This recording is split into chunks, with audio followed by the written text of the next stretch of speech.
ನಾನು ನಿಮ್ಮ ಕಿರಿಕೀರ್ತಿ. ಯಾವಾಗಲೂ ನಾನು ವಿಡಿಯೋದ ಆರಂಭದಲ್ಲೇ ಹೇಳೋದಿಲ್ಲ ಈ ವಿಡಿಯೋನ ಶೇರ್ ಮಾಡಿ ಅಂತ. ಬಟ್ ಇವತ್ತು ಹೇಳ್ತಾ ಇದ್ದೀನಿ, ದಯವಿಟ್ಟು ವಿಡಿಯೋನ ಫುಲ್ ನೋಡಿ ಆ್ಯಂಡ್ ಇದನ್ನು ಶೇರ್ ಮಾಡಿ. ನೀವು ಪ್ರೀತಿಸುವವರಿಗೆ, ನಿಮಗೆ ಪರಿಚಯ ಇರೋರಿಗೆ ಇದನ್ನು ತಲುಪಿಸಿ. ಯಾಕಂತಂದರೆ ಅವ್ರಿಗೆ ನಾಳೆ ಆಗೋ ದೊಡ್ಡ ಸಮಸ್ಯೆಯಿಂದ ಅವರನ್ನು ನೀವು ಬಚಾವ್ ಮಾಡಬಹುದು ಅನ್ನುವ ಕಾರಣಕ್ಕೆ. ಹೋದ ವಾರ ನನಗೆ ರಿಪೀಟೆಡ್ಲಿ ಕಾಲ್ ಬರ್ತಾ ಇತ್ತು ಒಂದು ಕೊರಿಯರ್ ಕಂಪನಿಯಿಂದ. ಆಮೇಲೆ ಒಂದು ಮೆಸೇಜ್ ಬಂತು, ಇವತ್ತು ನಿಮ್ಮ ಕೊರಿಯರ್ ಡೆಲಿವರಿ ಆಗುತ್ತೆ ಅಂತ.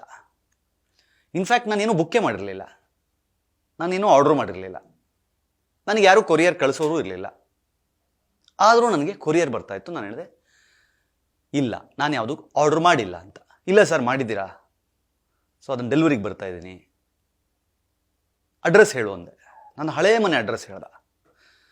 ನಾನು ಯಾಕೆ ನನ್ನ ಹಳೆಯ ಮನೆ ಅಡ್ರೆಸ್ಸಿಗೆ ಕೊರಿಯರ್ ಬುಕ್ ಮಾಡ್ತೀನಿ ಅಥವಾ ಏನಾದರೂ ಆರ್ಡರ್ ಬುಕ್ ಮಾಡ್ತೀನಿ, ಯೋಚನೆ ಮಾಡು, ನನ್ನಲ್ಲ ಅಂತಂದೆ. ಸರಿ ಸರ್, ಹಾಗಾದರೆ ಒಂದು ಕೆಲಸ ಮಾಡಿ, ಕ್ಯಾನ್ಸಲ್ ಮಾಡ್ತೀನಿ, ಒಂದು OTP ಬರುತ್ತೆ ಹೇಳಿ ಅಂದ. ನಾನು ಅಂದೆ, ಚುತ್ಯ ಮಾಡಬೇಡ, ನನ್ನ ಇಡೋ ಫೋನು ಅಂತೇಳಿ ಇಟ್ಟೆ. ಮತ್ತೆ ಫೋನ್ ಮಾಡ್ದ. ಸರ್, ನೀವು OTP ಹೇಳಿಲ್ಲ ಅಂತಂದರೆ, ಕ್ಯಾನ್ಸಲ್ ಮಾಡಿಲ್ಲ ಅಂದರೆ ಪದೇ ಪದೇ ಕಾಲ್ ಬರ್ತಾ ಇರುತ್ತೆ ಅಂದ.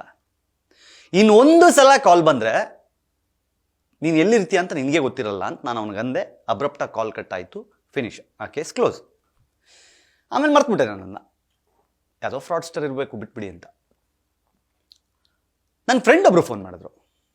ಅವರು ಹೇಳಿದ್ರು, ಹಿಂಗೊಂದು ಆಗಿದೆ, ನಾನು ಮಾಡಿಲ್ಲ ಬುಕ್ಕು, ನನಗೆ ಮಾಡಿದಿರಿ ಅಂತ ಹೇಳಿ ಕಾಲ್ ಬರ್ತಾ ಇದೆ ಅಂತ. ಅವಾಗ ನನಗನ್ನಿಸ್ತು ಇಲ್ಲೇನೋ ಪ್ರಾಬ್ಲಮ್ ಇದೆ ಅಂತ. ಆಮೇಲೆ ನನ್ನ ಕಲೀಗ್ ಸಂದೀಪ್ ನನಗೆ ಹೇಳ್ದ, ಮಗ ಇದೊಂದು ಸ್ಕ್ಯಾಮ್ ಬಗ್ಗೆ ಚೇತನ್ ಅಂತ ಆರ್ಟಿಸ್ಟ್ ಒಬ್ರು ಮಾತಾಡಿದ್ದಾರೆ ನೋಡು ಅಂತ. ಅವರು ಒಂದು ವಿಡಿಯೋ ತೋರಿಸ್ದ, ನೋಡಿದೆ. ಅವ್ರಿಗೂ ಅದೇ ಥರ ಫ್ರಾಡ್ ಆಗೋ ಟ್ರೈ ಮಾಡಿದ್ದಾರೆ. ಏನು ಫ್ರಾಡು ಅಂತಂದರೆ, ನಿಮಗೆ ಪಾರ್ಸಲ್ ಬಂದಿದೆ, ನಿಮಗೆ ಕೊರಿಯರ್ ಬಂದಿದೆ ಅಂತ ಕಾಲ್ ಬರುತ್ತೆ. ನೀವು ಅದನ್ನು ಕ್ರಾಸ್ ಚೆಕ್ ಮಾಡ್ದೇನೆ, ಇಲ್ದೇನೆ, ಏನೂ ಗೊತ್ತಿಲ್ಲದೇನೆ, ಹೌದಾ ಆಯಿತು ಬನ್ನಿ ಅಂತ ಹೇಳಿ OTPಯನ್ನು ಕೊಟ್ಟರೆ, ಅಥವಾ ಮನೆಗೆ ಬಂದು ಪಾರ್ಸಲ್ನ ನೀವು ರಿಸೀವ್ ಮಾಡಿದ ಮೇಲೆ ಒಂದು 10 ನಿಮಿಷಕ್ಕೆ ಇನ್ನೊಂದಿಷ್ಟು ಜನ ಬರ್ತಾರೆ ನಿಮ್ಮ ಮನೆಯೊಳಗೆ. ನಿಮಗೀಗ ಪಾರ್ಸಲ್ ಬಂದಿದ್ದಿಲ್ಲ, ಅದರಲ್ಲಿ ಏನಿದೆ ಓಪನ್ ಮಾಡಿ ಅಂದರೆ ಅದರಲ್ಲಿ ಡ್ರಗ್ಸ್ ಇರುತ್ತೆ, ಅದರಲ್ಲಿ ಫೇಕ್ ಪಾಸ್ಪೋರ್ಟ್ಸ್ ಇರುತ್ತೆ, ಅದರಲ್ಲಿ ATM ಕಾರ್ಡ್ಸ್ ಇರುತ್ತೆ. ಅಲ್ಲಿಂದ ನಿಮ್ಮ ಮೇಲೆ ಒಂದು ಚಾರ್ಜ್ ಫೈಲ್ ಮಾಡ್ತಾರೆ, ಇನ್ವೆಸ್ಟಿಗೇಷನ್ ಅನ್ನೋ ಥರದಲ್ಲಿ ಒಂದು ಬಿಲ್ಡಪ್ ಕೊಡ್ತಾರೆ. ನೀವು ಅದರಿಂದ ಈಗ ಹೊರಗಡೆ ತಪ್ಪಿಸ್ಕೊಂಬರ್ಬೇಕು. ಅದಕ್ಕೆ ಡಿಮ್ಯಾಂಡ್ ಮಾಡೋಕ್ಕೆ ಶುರು ಮಾಡ್ತಾರೆ. ಲಕ್ಷಗಟ್ಟಲೆ ಕಳ್ಕೊಂಡವರಿದ್ದಾರೆ. ಯೂಟ್ಯೂಬಲ್ಲಿ ಒಂದ್ಸಲಿ ಹೋಗಿ ಪಾರ್ಸಲ್ ಸ್ಕ್ಯಾಮ್ ಅಥವಾ ಕೊರಿಯರ್ ಸ್ಕ್ಯಾಮ್ ಅಂತ ಹುಡುಕಿ.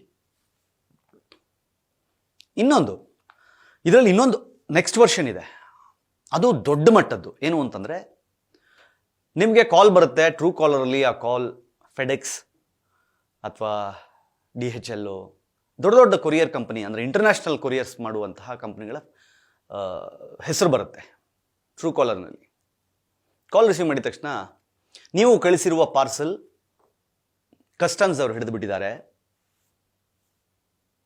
ನಾರ್ಕೋಟಿಕ್ಸ್ನವ್ರು ಹಿಡಿದು ಬಿಟ್ಟಿದ್ದಾರೆ, ನಿಮ್ಮ ಮೇಲೆ ಇವಾಗ ಕೇಸ್ ಫೈಲ್ ಆಗುತ್ತೆ.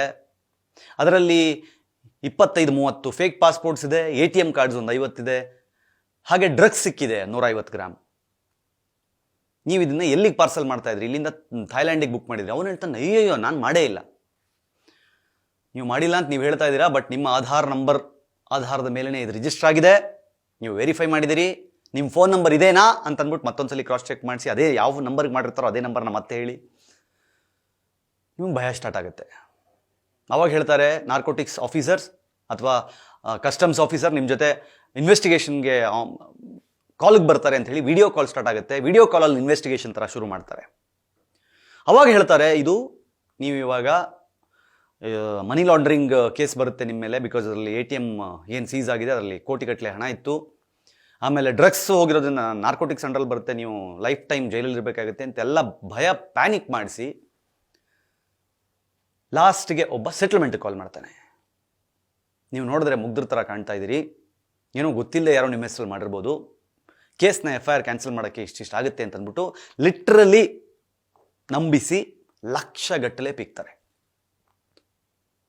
ಸೊ ಯಾವುದಾದ್ರೂ ಟೈಮ್ನಲ್ಲಿ ಯಾರಾದರೂ ನಿಮಗೆ ಕಾಲ್ ಮಾಡಿ ಹೀಗೆ CBIಯೋ ನಾರ್ಕೋಟಿಕ್ಸೋ ಕೊರಿಯರ್ ಕಂಪ್ನಿನೋ ನೀವು ಕಳಿಸಿರೋದು ಅಂತ ಹೇಳಿದ್ರೆ, ಕೆಟ್ಟಕ್ಕೆ ಕೆಡ್ದಾಗ ಬೈದು ಫೋನ್ ಇಟ್ಬಿಡಿ. ಅದು ಅಬ್ರಪ್ಟಾಗಿ ಕಟ್ಟಾದರೆ ಮುಗಿದೋಯ್ತು, ಕ್ಲೋಸರ್, ಮತ್ತೆ ಮಾಡಲ್ಲ, ಇವ್ನು ಯಾರೋ ಎಚ್ಚೆತ್ಕೊಂಡ್ಬಿಟ್ಟವನೇ ಅಂತ. ಆ್ಯಂಡ್ ಕೊರಿಯರ್ ಬಂದಿದೆ ಅಂತ ನಿಮಗೆ ಯಾರಾದರೂ ಕಾಲ್ ಮಾಡಿದಾಗ ಕ್ಲಿಯರಾಗಿ ಚೆಕ್ ಮಾಡಿ, ಏನು ಬುಕ್ ಮಾಡಿದಿರಿ, ನೀವು ಮಾಡಿದ್ರಾ, ಅದು ಅರೈವಲ್ ಟೈಮ್ ಏನು, ಎಂತ ಅಮೆಝಾನಲ್ಲಿ ಏನೋ ಮಾಡಿರ್ತೀರಿ, ಫ್ಲಿಪ್ಕಾರ್ಟಲ್ಲಿ ಏನೋ ಮಾಡಿರ್ತೀರಿ, ಅದ್ರ ಜೊತೆಗೆ ಕ್ಲಾಶ್ ಆಗೋ ಥರ ನೋಡ್ಕೋಬೇಡಿ.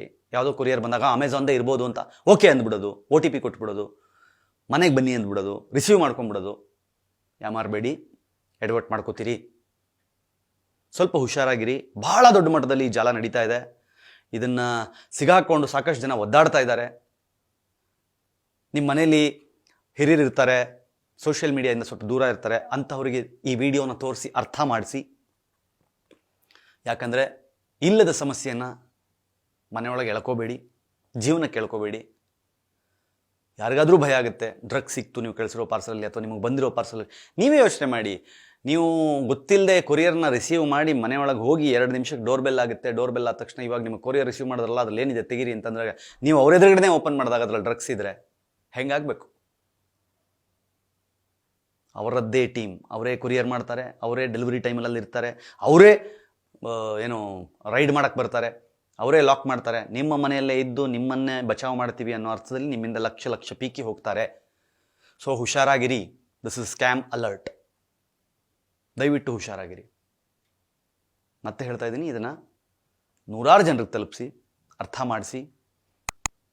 ಯಾವುದೇ ಕಾಲ್ ನಿಮಗೆ ಬಂದು ಕೊರಿಯರ್ ಬಂದಿದೆ ಅಥವಾ ಕೊರಿಯರ್ ಕಳಿಸಿದ್ದೀರಾ ಅಂತಂದರೆ ಕೆಟ್ಟದಾಗ ಬೈದು ಫೋನ್ ಇಡಿ ಅಷ್ಟೇ.